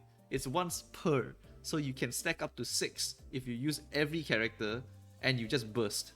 And if you're doing a non-focus fight where you just fight a bunch of adds, then your moves keep increasing, you get even more fragilities. And it's to enemies affected by your Tremor burst, so it really does depend on who you hit. But against a boss, you can get up to 6 fragility. And then when you upgrade, you get next turn. So you get to do fragility now and next turn. And then when you upgrade, you get 2 fragility every time you burst. Oh my god, when I first saw this, right, I was like, yo, that is the one I need. This thing makes Tremor actually like disgusting. Oh my god, dude. And remember guys, it's each once per attack skill that triggers Tremor burst, right? So you can get 6 times 2. I think you can get 12 fragility. I think it doesn't synergize with this though, because it requires an attack skill to trigger the Tremor burst. Well, this one is not an attack skill, it's just a ego gift that triggers Tremor burst twice. But maybe they coded it wrong and then you get a free 4 fragility or something. But basically this part here, doesn't matter how many you apply, as long as you have a lot of characters, you're running the Tremor gang, you just take this. And then you just have a bunch of fragility on the target and the boss will melt. It's so fun when you get this fragility thing. Yep. Alright. This is my favorite ego gift when I first discovered it. Tremor Burst. Right, Rusted Muzzle. This one is the one that you need to fuse with for the, I think, the ego gift, if I remember correctly. So you will want to get this. And when you hit and deal 12 plus HP to an enemy with a skill, inflict 2 bleed potency. Oh shit, it's Talisman Bundle again. When using a slash skill, you inflict 4 bleed instead. Okay. And then you become increased bleed potency by 1. And then at the end, it becomes any HP damage 1 plus, and you get bleed count if it's slashing. Yep, so that means this ego gift here is just busted as well as used for a fusion, so you always take it. Alright, and we finally hit the end of this. Holy shit. This one is just so damn good, right? I love MD3 Hard, man. They added so much good shit and good combos to be going for. And they reworked some of these ego gifts, right? So that they would fit archetypes better. For example, this one is now for the negative SP archetype. This one is for the Sank archetype. Then there's also like generic ones that are just good in every team comp, which is always good to just pick up so that you always have something to look forward to after you've claimed the most important ones. And like I said, I think Charge is probably the weakest one. Charge, you only have like 2 options to go for. And then after that, you get all these very small, not so amazing bonuses. And I think that's because Charge is by default already stupid strong. Even their tier 4 fusion is like not that amazing. Their tier 4 fusion is the what's it called it? Is it the Perpetual Motion Machine? I think it's that one. Yeah. Start of a wave, all allies gain 5 charge barrier and 2 damage up. And next turn start, you get a bunch of offense level up and blah blah blah. You probably still take this anyway, because honestly, once you get these two, right, you just kind of look for the other two pieces and get this, so you can get some offense level, so that you can do a little bit more damage. And in addition, you also get like extra damage up. So yeah, you're always looking for those small boosts, right? So that's probably what I'll look for in the charge team. I think charge is probably the lamest one in my opinion, because the charge team is already so strong, and the only gimmick they have is get charge. While for the other statuses, right, the gimmick is you apply a bunch, and after that you do a crap ton of damage. And then they added these tier 4s, right, that game change you, right? It's so fun. Like this one, you win. You take this, you win. You take this, you win. You take this, you win. You take this, you win. You take this, you win. You take this, you get some bonuses, but you were already winning because you're using charge team. So like whatever, right? So yeah, all these are just like stupid good. I love these additions. It makes me actually have goals when I go into the mirror dungeon. And then of course all of these like tier 4s, they added upgrade tiers to these tier 4s that make them even more ridiculous. Like this one is 50% damage to targets without SP or less than 0. Whew, so good. And this is 2.5 extra crit damage and so much other stuff. 15 offense level, yeah, 5 clash power. Oh, so dumb. Oh my god. The Poise team just wins it. Oh, so fun, so fun. Oh my god. Of course, there's still some losers that I probably will not spend cost in order to go and like buy them. They're like okay to get, but they're not like particularly amazing. And then all of these like I think it's fine, but I would definitely not go out of my way to go and get them. Yeah, I think for now I will just leave this list as is. But these are just my initial thoughts on all of these ego gifts. Because I didn't really know like what are the upgraded versions of the ego gifts, so I wanted to make a video where I just go and explore all of it. But yeah, as you can see, some of these new ego gift editions, right, the upgraded version was such an amazing decision, because when you upgrade them, they become absolute game changers, and it's not just so fun to go and build for your different statuses in this game. So damn fun, and then you just go for all these like amazing fusions, and then you're winning. It's just so damn fun. Alright, so I think that is it for this video. Leave a comment if you think I mislabeled someone around here. As you can see, this is a super mess because this is supposed to be like the first iteration. Me just looking at every single one of them and then just seeing which one is like super good or which one I'll definitely buy. So yeah, I've roughly placed I roughly placed what I think I'm going to buy every time. So this is what I'm probably going to be buying every time I go into a dungeon and I'm running the status. Then all the ones on the right where I've spaced them out, basically, I probably will never spend a dime on them. And if I do spend a dime on them, it's because I have extra cost to be spending on. And then some of these are like situational options as well, blah, blah, blah, blah, blah. Yep. So feel free to let me know if I mislabeled any of them, if I misread some of them, or if there's a bug going on, because P-Moon and Ego gives and bugs, right? Always got a few bugs every now and then. So you never really know whether one of these gifts is working the way it's supposed to be read. Yep. Okay. So that's it. In my opinion, I think the most fun one, right, is definitely Rupture and Bleed. I think these two are super, super fun. And Burn is also super fun if you can get Glimpse of Flame, because Glimpse of Flame is just so good. It makes the enemies explode with the fire that you have applied onto the target. It's just so fun. Yeah, and I can't wait to go and try Poise as well once I build up the team of the Queequeg and Yisang, because I think with all of them like being things I want to take, pretty much Poise is just like gonna crit for like 800 damage on my Twin Gregor or some shit with all of this Poise that I'm about to stack on him. Like, oh man, I can't wait to try that. It's just so fun. Oh, I love P-Moon when they cook. Alright, I think that will be it for this video then. Alright, thank you guys for watching and goodbye.